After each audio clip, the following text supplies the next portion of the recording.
Assalamu alaikum wa rahmatullahi wa barakatuh. Naam, leo nimefikiria ama Mwenyezi Mungu amenijaalia kwa uwezo wake kuja kuonesha katika mtandao kafani ya maiti. Anayekafiniwa ni maiti, kwa hivyo hii ni pambo lake baada ya kifo. Allah subhanahu wa ta'ala ametuambia katika Qur'an Karim, kullu nafsin dha'iqatul maut, kila nafsi itaonja mauti. Kwa hivyo sote tujitayarishe, na ni wajibu wetu sisi kila wakati, kila dakika tufikirie kufa, tufikirie tutakwenda kwa Mola wetu. Sasa hapa mbele yangu nimeweka vifaa ambavyo vinahitajika baada ya mwanadamu kufa, navyo ni kama hivi vilioko hapa. Tuna gloves, tunahitaji makasi, hii ni sabuni ya maji ama ni shampoo, hii ni pamba, haya ni marashi, hiki ni chetezo ambacho tutafukizia nguo yake ya mwisho, huu ni udi, hii inaitwa dalia katika harufu za kupambia nguo ya maiti. Hii ni ubani kwa wale wanaopenda kutumia ubani. Hii ni kafur.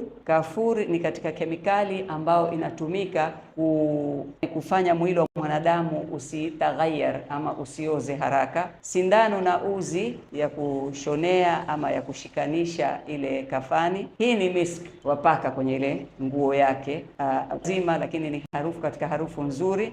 Na haya ni mafuta mazuri mazito ambayo inatumika katika hii kafani. Hizi ni pini ambazo baada ya kumtatia maiti kwenye mkeka, wafunga ule mkeka ili ipate kukaa vizuri, asije akafunguka. Na hizi ni leso ama yaweza kuwa bedsheet katika kumoshea na kumstiri na kumpangusia maji. Na hii ya mwisho ni nguo yake. Hichi ni kitambara. Kwa kafani ya mwanamke tunahitaji mita 14. Kwa hivyo hichi ni kitambara chake, yategemea upana, lakini hunu upana wangu ni 45, yani 45. Tutaangalia vile, na maiti bangu niliye naye hapa ni mdogo, kwa hivyo hatutatumia kitambara kingi, lakini inshallah tutaonesha pia namna ya kukata. Inshallah tuweni pamoja katika kufuatana katika kisomo kama hiki. Hili ni somo muhimu sana kwa mwanadamu, kwa Muislamu, sio kwa mwanadamu, kwa Muislamu ambao Muislamu pia ni mwanadamu.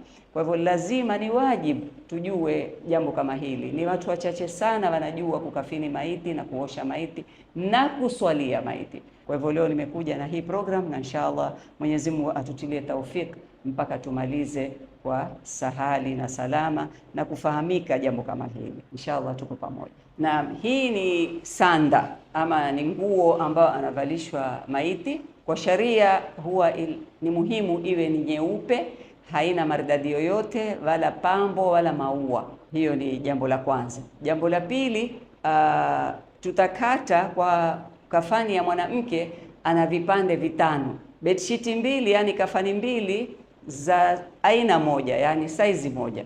Kisha ana kamis, kanzu, hiyo itakuwa ya 3. Halafu ya 4 ni izar ambayo inafungwa kama kibobwe ama kikoi ama skirt. Halafu ya 4 ni hijabi yake, na ya 5 mimi husema ni uzi ule wa kumfungia. Sasa hapa nitapima mita 3 mara 2. Mimi kwa kukisia kwangu mita ni mpaka hapa 1, 2, 3. Utakata mita 3. Hii ni bedsheet ya kwanza, utaiweka kando. Kipande cha pili cha bedsheet ambayo ni sawa sawa na kile cha kwanza, mita 1, 2, 3. Kwa hivyo hivi tayari vipande viwili. Halafu tuakata kanzu yake kamis ambayo ni mita 2 kamili, 1 mita 2.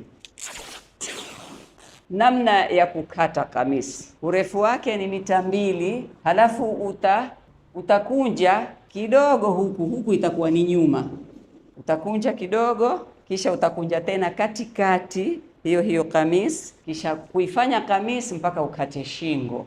Nakata shingo. Kwa wale ambao wanajua kushona, kwao ni rahisi kukata shingo. Sasa huku itakuwa ni mbele, utaweka slit ili kama kitwa ni kikubwa isikusumbue wakati wa kumkafini maiti. Na huku ambako ni kufupi nimeweka ni nyuma, kwa maana stara ya mwanamke ni mbele zaidi, manake hageuki, hakai, hafanyi chochote, hataharaka. Kwa Kwa hivyo hiki ni kipande cha 3, na kipande cha 4 itakuwa ni izar, ni ile skati yake ya kumfunga kiunoni, mita 2, 1, 2. Halafu hizi sasa ni vipande 4. Ya 5 ni hijab, ambao ni kitambara huwa kama nusu mita, halafu wakata uzi mpaka katikati ya kile kitambara. Hii ni hijab. Hijab yenyewe atafungwa vipi? Kama hivi ninavyo demonstrate, ninavoonesha. Atafungwa katikati ya utosi, chini ya kidevu, kwa umakinifu na kwa utaratibu, kama vile unavompamba kama ni biharusi. Lakini huyu si ni mwanadamu Muislamu, anakwenda kwa Mola wake. Kipande kimoja chaja mbele na kipande cha pili chenda nyuma, namna hii. Kwa hivyo hii ni hijab, ndio kipande cha 5. Na cha 6 ikiwa ni kipande, basi ni zile nyuzi za kumfungia shungi hapa katikati na chini kwenye miguu. Kwa hivyo tunaziweka kando. Tuwafungua sanda yetu vizuri bila ya kuihitarakisha, yani tusifungue ikatusumbua katika kumuingiza. Tutaanza huku niko kichwani kama tulivyosema. Tuhakikisha ile shingo imekaa sawa sawa parallel na kichwa chake. Tuifungua yote, alafu sasa tuanza kumtia kwenye sanda. Tutamgeuza mguu wa kulia wenda kwa kushoto, huwa ni rahisi kumgeuza. Alafu tuifungua hii sanda vizuri, alafu yeye waingia upande huu, alafu huku twavuta asionekane uchi wake. Alafu alioko kule, wale walioko kule huwa wafungua hii upande hii sanda apate kuingia vizuri. Kwa hivyo utaifungua isikubabaishe katika kumtatia, ingie kipande kimoja baada ya chingine. Nimeanza na mkono wa kulia, nimegeuka sasa niko upande wa kulia. Kwa hivyo maiti yetu iko katikati ya sanda. Tutaanza kumtia pamba. Hii pamba huwa mara nyingi yafukizwa, yatiwa na mafuta. Pamba ya kawaida huwa imetiwa kwenye sahani vizuri na imefukizwa na imetiwa na marashi kidogo. Tutamfinika uso wake. Tutaanza kumfunua polepole bila ya kumkashifu. Tunamvalisha, kitu cha kwanza tunamvalisha kamisi yake. Hiyo ndio stage ya kwanza. Kichwa kiko sawa sawa, yaingia vizuri kama mnavyoona. Halafu anza kumtoa hii leso polepole, ama nguo ambao umemfinika kabisa. Ikiwa kamisi imemfinika, basi haina haja hizi nguo. Kwa hivyo tushamvalisha kamisi yake.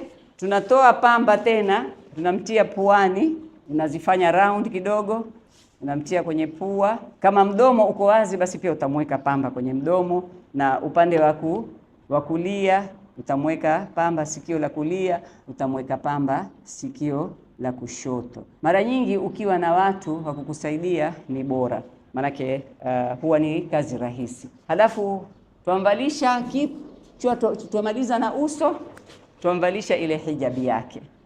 Tuamfunga hijab vizuri kumstiri kama nilivyoelekeza hapo awali. Zile nyuzi 2 utamfunga chini ya kidevu, hijabi yake ashavaa. Sasa tuendelea kumtia pamba katika viungo vingine. Tuamtia kwenye makwapa yote mawili. Walioko kulia wanafanya kulia na walioko kushoto wanafanya kushoto. Katika kisugusugu upande wa kulia na upande wa kushoto, bila ya kumfungua, bila ya watu kumuona. Alafu tunamvalisha kama gloves mikono yote miwili, upande wa kulia na upande wa kushoto. Gloves tu kawaida, wamweka pamba kwenye vidole vyake. Halafu twenda mpaka kwenye magoti, tumweka pamba kwenye magoti la kulia na goti la kushoto. Halafu twamweka socks upande wa kulia na upande wa kushoto. Ya mwisho, kama ana mtoto ama ana mamake, ana mtu karibu yake, tutamweka pad, yani hifadha, kuzuia najisi zozote zisije zikatoka zikaharibu hii kafani. Kwa hivyo tunamweka pad, halafu tutengeza kamisi yake. Tuanza mkono wa kulia, tuck in hii kamisi. Mtamwona atavaa nguo vizuri, yani tutamvalisha, havai, tutamvalisha nguo yake vizuri. hivi vipande vitano. Kwa hivyo hii itaingia ndani na huku unainyosha vizuri. Pale tuliposhona, ona ukiishika tu yakatika, maanake hatutaki ishoneke sana ikatupa taabu. Halafu hapa kabla hatujamaliza tutachukua ile dalia, kafuri. Hii kafuri watu wengine watia kwenye maji, waiponda ponda watia kwenye maji, lakini baadhi ya wanazuoni wasema ni bora uiponde unga halafu umnyunyize. Kwa hivyo utamnyunyiza kuanzia kifuani, watia mkono hapa, wamnyunyiza mpaka kwenye miguu yake. Yaitwa kafuri. Hii ina preserve maiti kuoza haraka. Halafu wampaka na mafuta kidogo hapa mingino usoni au pengine kwenye mikono kidogo tu, si lazima kuwe na mafuta mengi.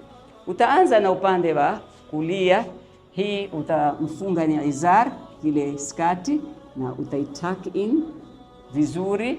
Wengine watakusaidia kuinua miguu yake ipate kuingia vizuri, na huku waifungua, wainyosha isiwe na makunjo. Upande wa kushoto izar bado twamfunga, alafu waitia chini, tuck in. Sasa zile bedsheet mbili zilizobaki, sasa amevaa nguo tatu. Utaanza na upande wa kulia, inna lillahi wa inna ilaihi rajiun. Sasa ndio wale watakao kumwajihi, pengine watu wataka kumbusu, hii ndio stage. Sasa utambusu, utafungua hii hijabi yake mpaka kwenye paja la uso, watambusu mara moja. Basi mtie uchafu kama machozi ama mate ama nini, majasho, maanake huyu yuko clean. Utachukua tena pisi moja, utamtatia, utaivuta huku yule aliyoko kwenye miguu ya mwisho, ndio hii kafani ya mwisho ambayo ni ya pili, utaitak in vizuri. Alafu na kile kipande cha kulia utakileta juu yake hapa, ndio waweza kusema inna lillahi wa inna ilaihi rajiun. Sasa yaonesha tumemaliza kutia kwenye standa. Sasa tunataka kumfunga. Namna ya kufunga hapa kichwani, maiti yoyote akipelekwa kaburini hulazwa kwa ubavu wa kulia na shavu lake la kulia huwa la gusa mchanga. Kwa hivyo ni muhimu tujue jambo kama hili, kwa kuwa atafunguliwa pale. Sasa katika kufunga sisi hatutafunga fundo, tutafunga tai tu kama reef knot, ili kule kaburini atafunguliwa hii sehemu. Naona gloves zanipinga sasa, acha nizitoe. Sasa kwa urahisi waweza kupitisha hii huku chini mpaka kwenye kitovu chake, alafu ukaunganisha na uzi mwingine. Hii itakuja juu, hii itaingia chini, utahook hapa kwenye kitovu, uzi ni mrefu, alafu utakuja mpaka kwenye miguu yake, ndio mwisho utatatia. Sasa huku hakufunguliwi, huku waweza kupiga fundo bila wasiwasi, kisha huku watatia hivi. Sasa kwa mwanamke, kwa mwanamke hii wamweka shungi, wamfungua vizuri. Unajua mwanamke ni kiumbe ambacho cha pambo, ni watu wapenda pambo. Kwa hivyo waiteremsha vizuri, waispread. Sasa hii ni kama mtandio wake. Tutamvuta kidogo maiti yetu aingie kwenye mkeka vizuri. Yeye ni size ya humkeka, kwa hivyo haina neno ikiwa hii tutakunja hii sehemu. Halafu tulionyesha pini pale kabla hatujamtia kumfunga kwenye mkeka na pini. Kama una mafuta ya ziada ama miski utampaka. Hii ndio miski, ina harufu nzuri sana. Utampaka kidogo, lakini usimpake usoni, utampaka na mafuta kidogo, utamtiatia. Usimtie pia mafuta mengi, manake ndani ulimpaka na nguo yake imepakwa mafuta. Hizi ni pini ambazo tutamfungia yeye marehemu. Mara nyingi ikiwa ni maiti mkubwa, huwa mkeka wake ni mkubwa, tutafunga hapa juu, halafu katikati, halafu na kwenye miguu.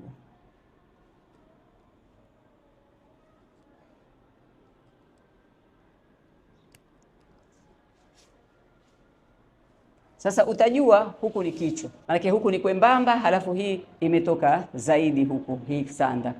Kabla huyo hatujamchukua kumpeleka msikitini kumswalia, manake hiyo ni stage moja pia ya tatu ya haki za maiti. Tutafunga leso.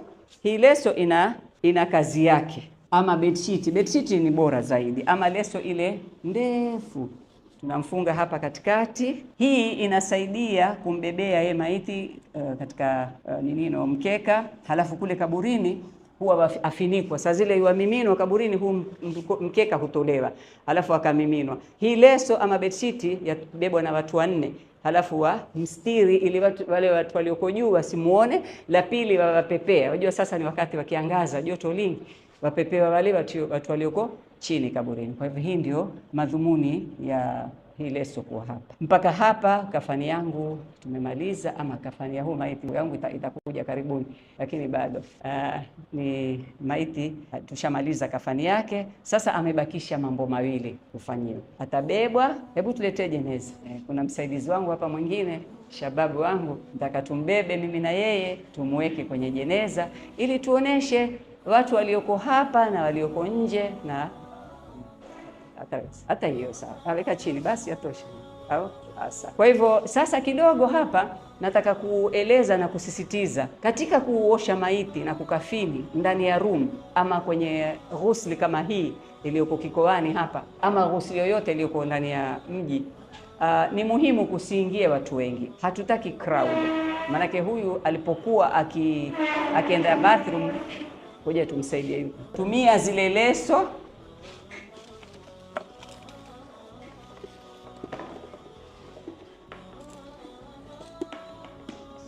Naam, hapa kidogo nitakuwa na maelezo kabla sijaanza kumuosha. Kitu cha kwanza, Muislamu akiwa kwenye sakaratil maut yataka mtu wake ambaye alokaribu ama mtu ambaye wamwamini zaidi ama ampenda zaidi akae karibu na yeye na amtamshe kalimati tauhid. Maanake kuna dalili ya mtu kwa kuwa yuondoka ulimwenguni, tuaona pumzi zake zaanza kubadilika, hali yake si nzuri tena, anza kuona manake picha ambayo haiko duniani, na mara nyingine huwa watamka ababaika, kitu kama hicho. Sasa ni vizuri kuwa na yeye karibu, na huku wampa moyo, utamwambia manake huna neno, utakuwa sawa.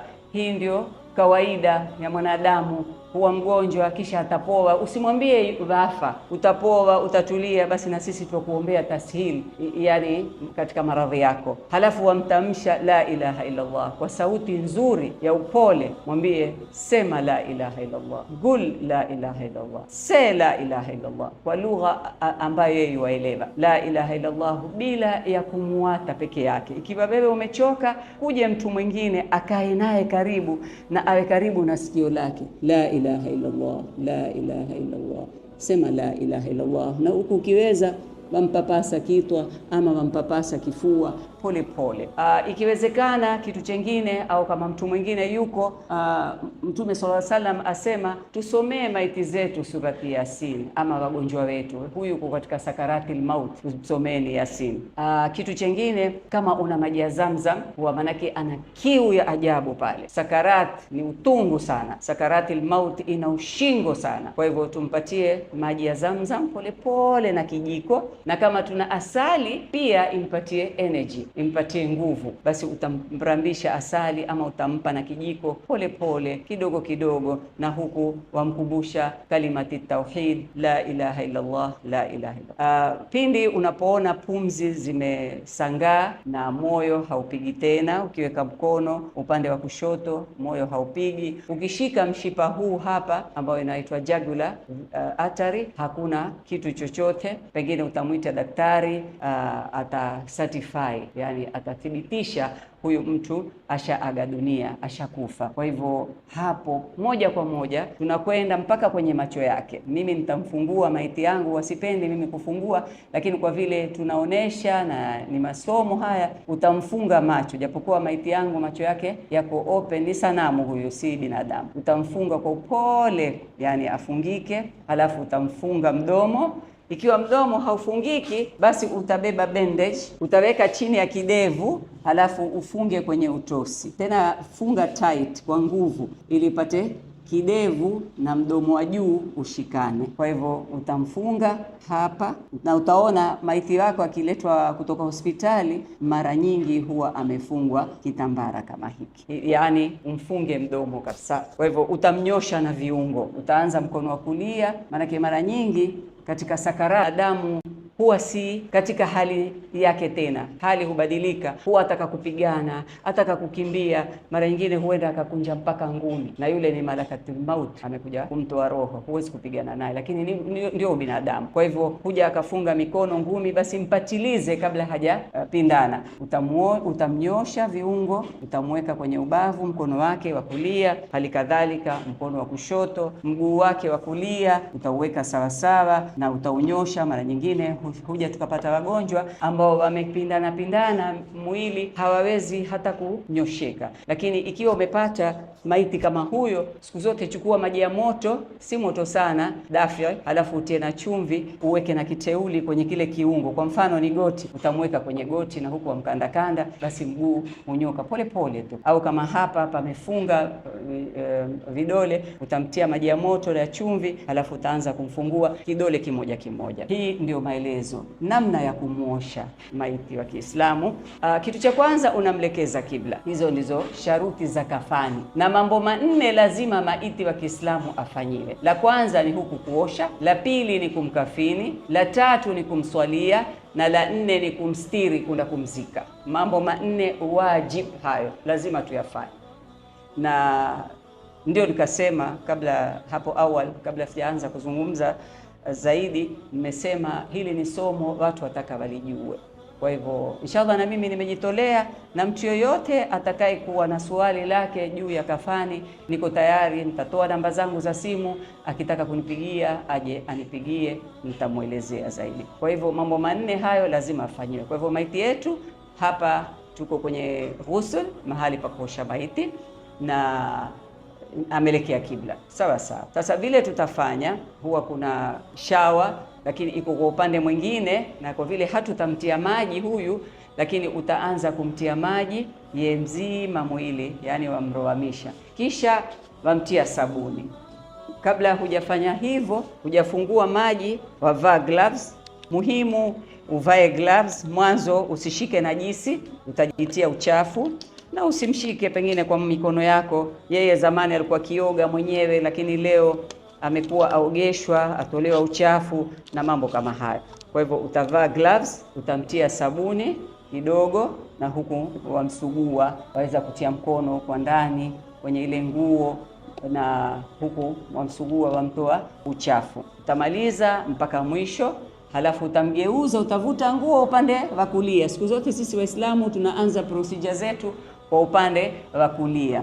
Kwa hivyo twamgeuza upande wa kushoto, yani kulia angalie kushoto, na mwenzako ambao uko naye atamsugua mgongo wake na mguu wake, na huku amweka mguu wa kulia juu ya mguu wa kushoto, atamsugua, halafu amtie maji, halafu utavuta nguo upande ule mwingine na utamgeuza sasa upande wa kulia, kushoto aangalie kulia. Utaweka mguu wake wa kushoto juu ya kulia, huwa ni rahisi kumgeuza, lakini huwa una wasaidizi watakusaidia namna kumgeuza, maana mwanadamu huwa kidogo mzito katika kafani. Tamtia sabuni huku, mtamsugua chini ya nguo yake, mnamuweka. Kabla hamujamtoa uchafu, utachukua maji, utamwagia sasa, uondoshe ile sabuni yote, awe msafi. Halafu utachukua huu mguu wa kulia, uweke juu ya mguu wa kushoto, umgeuze tu kidogo. Ukimgeuza na ukiukunja, huyu yuko stiff, ni sanamu. Lakini ukiupindua huu mguu na ukiuweka upande wa kushoto, huwa yaemeza utumbo wa choo, pale mahali ambapo pana kinyesi. Sasa wamwemeza kidogo polepole, manake atatoka kile choo. Utaona yule mmoja aliyoko kule ataona uchafu watoka, pengine atatukua tishu, na mara nyingi huwa kuna tundu katika kile kitanda, ama katika ghusli kama hii iliyoko hapa, kile kinyesi chote chaingia ndani. Mwamuosha na huku mwatia maji mengi na sabuni nyingi katika ile sehemu ambayo ina uchafu. Kwa hivyo utamaliza mpaka uone glavu yako haina kinyesi, na utanusa mkono wako haina harufu. Utamweka maiti yako chini na utamtia tena maji mengi, ili kuhakikisha hakuna najisi imebaki.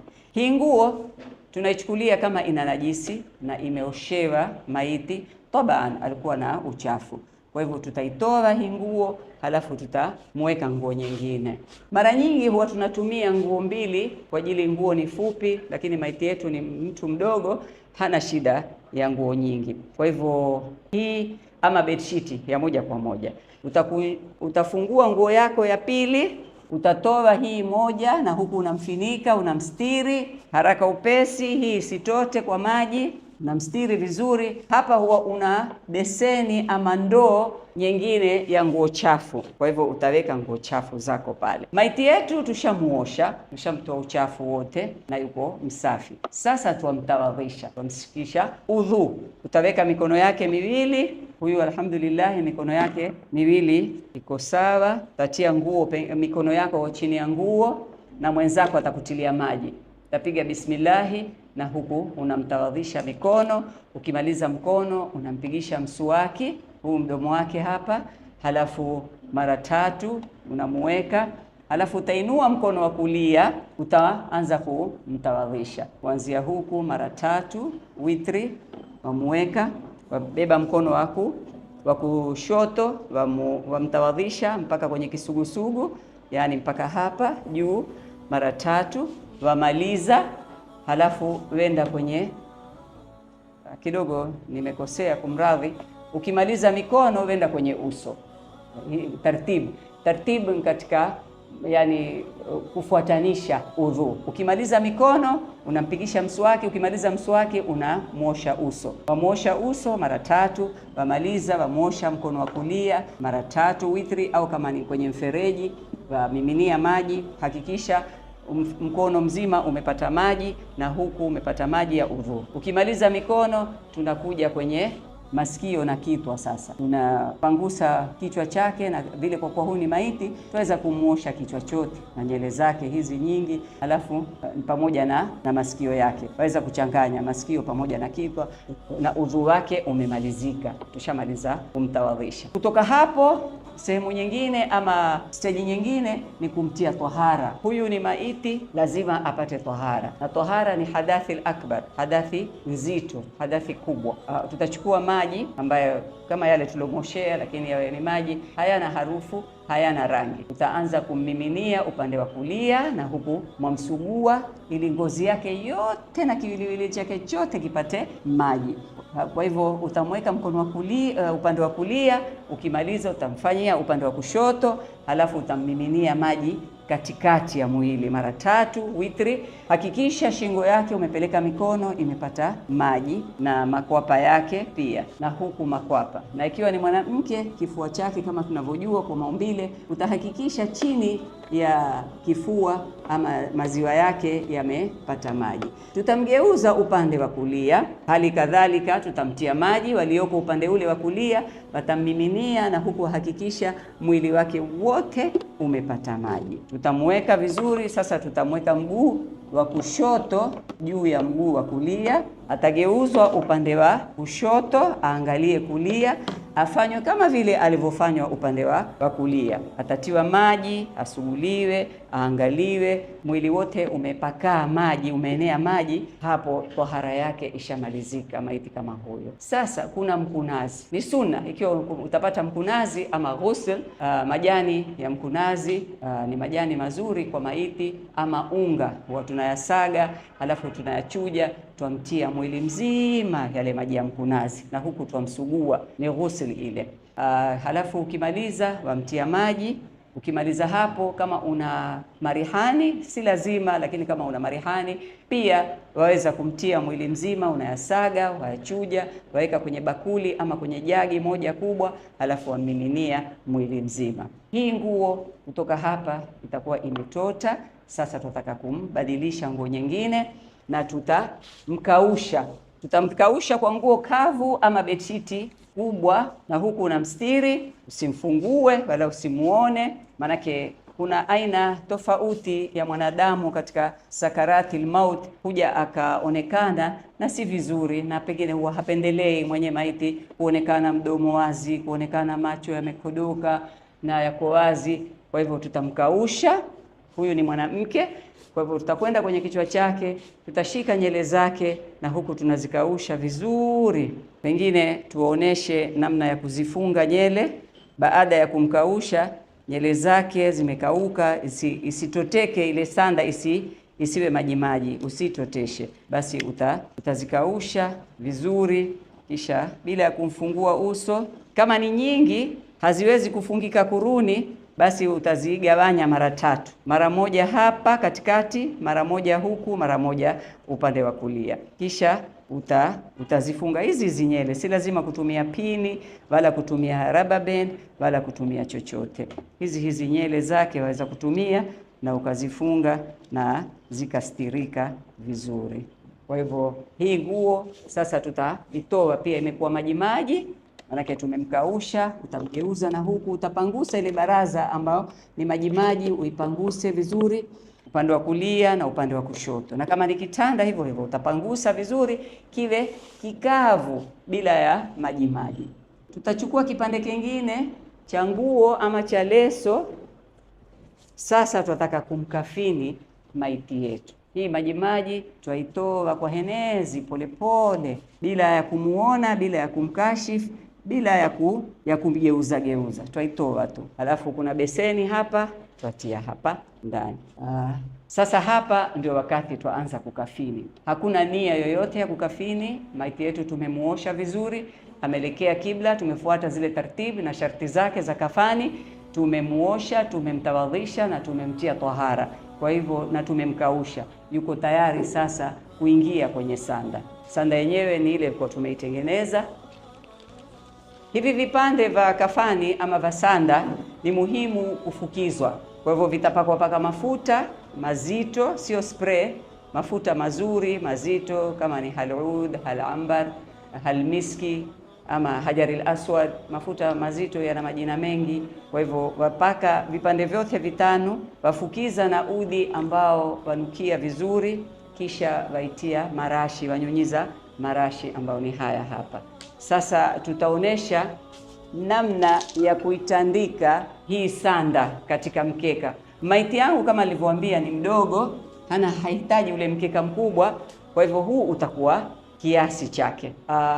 Tutaweka kulingana na taratibu yake vipande vyenyewe, na hii ni katika stage muhimu sana watu wajue namna ya kupanga sanda kwenye mkeka.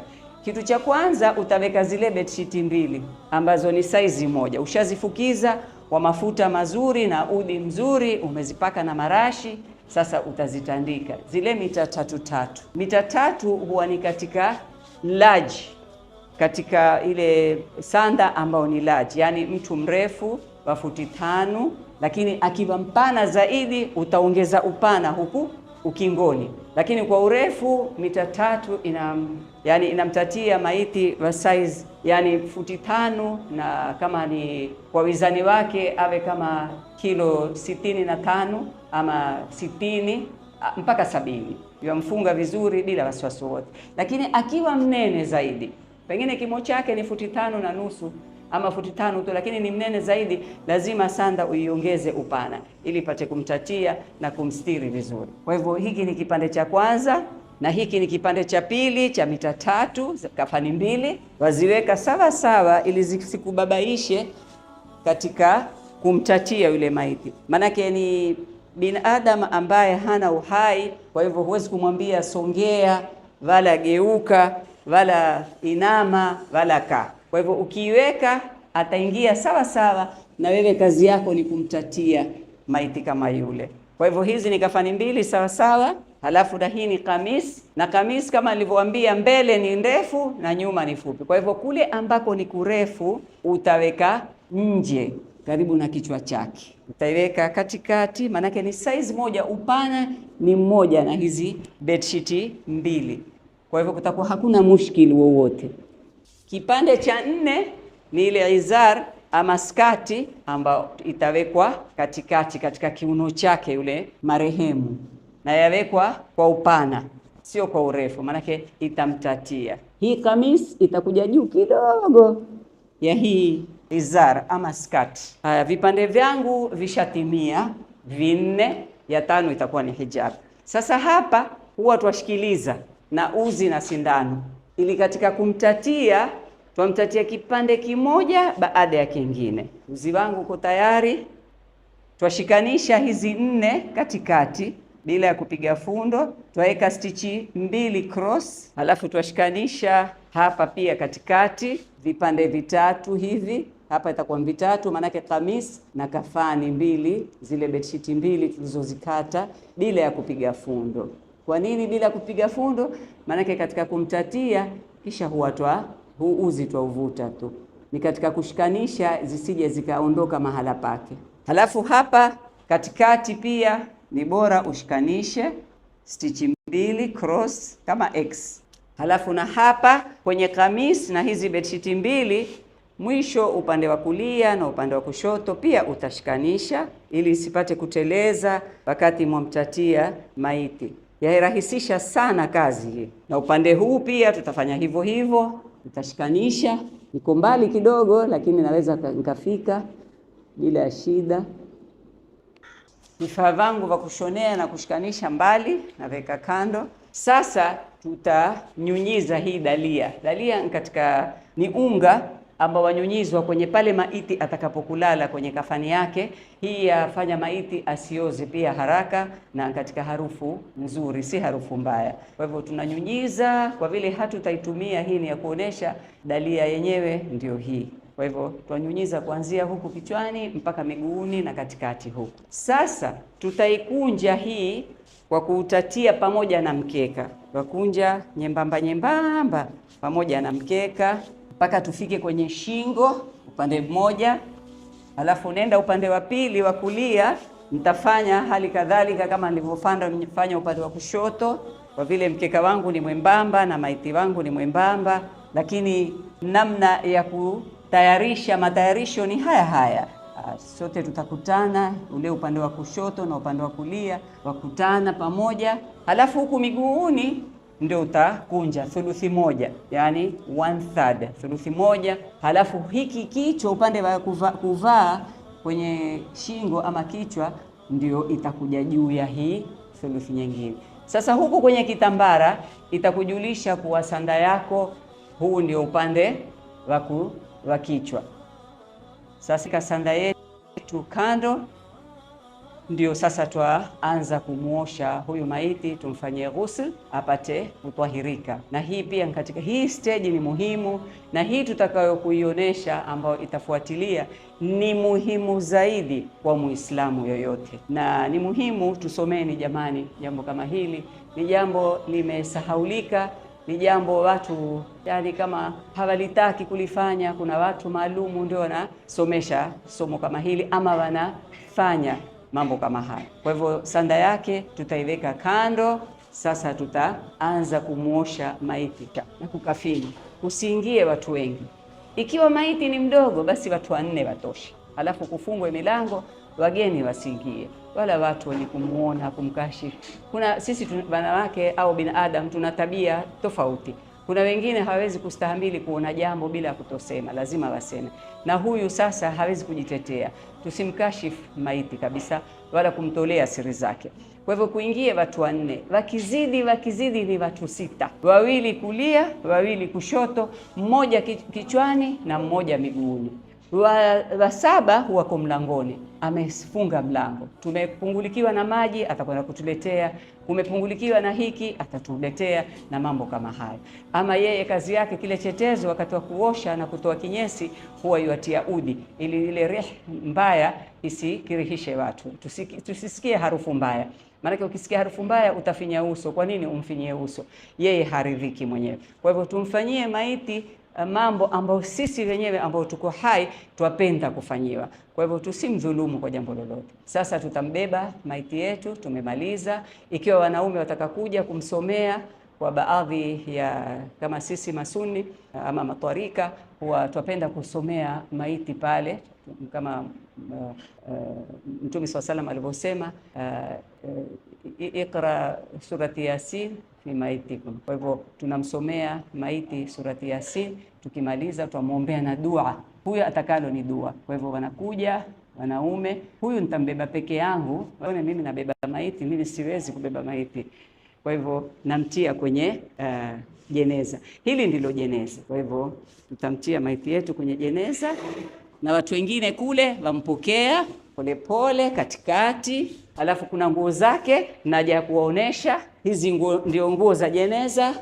Anafinikwa, astiriwa mwanamke huyu, ama awe ni mwanamume, astiriwa vizuri wakati amebebwa, apelekwa msikitini ama apelekwa maziarani, kufinikwa vizuri kwa stara, kama wewe utakavyokupenda kustiriwa na mwenzako pia apenda kustiriwa. Alhamdulillah, tuko karibu na kumaliza sasa. Alafu watia pini, maana saa zile ukimbeba isije ikapeperuka hii nguo. Watia pini hapa kule, hapa katikati mbili, na kule na kule. Halafu huyu kwa kuwa ni mwanamke, itabidi tuweke nguo round. Yani mwenye kuona hii jeneza yuenda msikitini ama yuenda kuzikwa barabarani, hii ni alama kwa kuwa huyu ni mwanamke. Kufungwa leso hapa katikati, ikatiwa pini hapo chini na pini hapa chini na hapa katikati, alafu akabebwa. Na huku watu wanaswalia Mtume, na huku watu waleta tahlil pole pole, si kwa makelele. La ilaha illa Allah, la ilaha illa Allah, Muhammadur Rasulullah, la ilaha illa Allah, mpaka atakapofika kwenye msikiti. Akifika msikitini, mwanzo watu wa makaburini hupelekewa salamu, leo kuna maiti, watachimba kaburi, wataweka kaburi tayari na ubao, na watu wenye kuchimba huwa wanalipwa na mambo kama haya. Kama hapa tuliopo Kikoani, alhamdulillah, well established place, wana ofisi yao, unaleta burial certificate, burial permit, unalipa kitu kidogo kwa county, alafu wanakupa risiti, alafu wakuchimbia kaburi, utamzika maiti yako hapa. Sasa ukifika msikitini, nyinyi mnachagua katika nyinyi watu wake huyu marehemu, nani atamswalia, awe ni mumewe, awe ni mtoto wake, awe ni ndugu yake. Ni vizuri yule akraba yake amswalie. La, hakuna maskini, pengine hana watu ama watu hawajui kuswalia, basi ataswaliwa na mtu yoyote ambaye anajua kuswalia swalati janaiz. Pengine kidogo nielezee namna ya kuswalia maiti. Swalati janaiz, maiti huwekwa mbele, alafu kukafanywa swafu, na swala yenyewe haina rukuu, haina sujudu. Utasimama na inaswaliwa kwa jamaa, ama kama hakuna jamaa ni mtu mmoja pia aweza kumswalia maiti yake. Inaswaliwa kwa takbiri 4, Allahu akbar. Takbiri ya kwanza utasoma surati al-Fatiha, Allahu akbar. Ukimaliza surati al-Fatiha ni utaswalia Mtume mpaka Ibrahimia. Ukimaliza Allahu akbar utamuombea dua huyu, Allahumma ighfir laha warhamha waskanna fil janna, na kama wajua zaidi utaendelea. Hiyo takbiri ya 3, na ya 4 utawaombea dua wale walioko hai na wale wengine waliokufa. Basi mutapisha salamu pale pale, bado mumesimama, utapisha salamu, basi itakuwa swala yake imejuzu na imekwisha. Sasa atabebwa ende akastiriwe, ende akazika. Mpaka hapo napenda kuhusia kitu kimoja, tujifundishe sana swalati janaiza. Siku hizi naona raha ngeda katika kafani ama katika mazishi, naona wanawake wamechangamka sana, mashallah, tunaswalia maiti, tuswalia sana maiti. Hata msikitini pia wakaenda kiswaliwa, lakini na sisi pia tumswalie. Alhamdulillah, hilo ni jambo la wanawake wataka wasifiwe siku hizi, na endeleeni basi, jifundisheni na kuosha na kukafini na mambo mengine. Na kitu chengine nataka kuhusia, tusisahauni maiti zetu baada ya kuwazika, wazazi wetu, ndugu zetu, watoto wetu, majirani zetu na Waislamu kwa jumla, kuwaombea dua. Kitu chengine ambacho nimekiona wakati wa kuswali, pengine si hapa, lakini tukiwa Makka na Madina, kila kipindi huwa kuna swalati janaiza, huwa kuswaliwa maiti. Usihepe, simama umswalie yule. Kisha si maiti mmoja, ni amwati, ni wengi. Kila ukiswalia maiti wewe, basi na wewe utaswaliwa na watu wengi, utapata maghfira mengi. Kwa hivyo tusisahauni maiti zetu kwa dua kila siku, tuombee dua. Wao hawataki kitu tena, hawataki chakula, hawataki maji, hawataki chochote, wataka dua. Kwa hivyo tusiwasahau kwa dua, na tusiwasahau kuwazuru. Kama hapa tuko ni makaburini, ukiingia tu mlangoni pisha salamu, wote wanakuitikia na wasikia. Kwa hivyo tusisahau maiti zetu kwa dua. Wa hadha, assalamu alaikum wa rahmatullahi wa barakatuh, wala afwan minkum. Kama nimekosea basi Mwenyezi Mungu anisamee, na kama nimepata ni katika taufiki ya Allah subhanahu wa ta'ala. Nawatarajia kila jambo la kheri na maonyesho yenye kufahamika inshallah.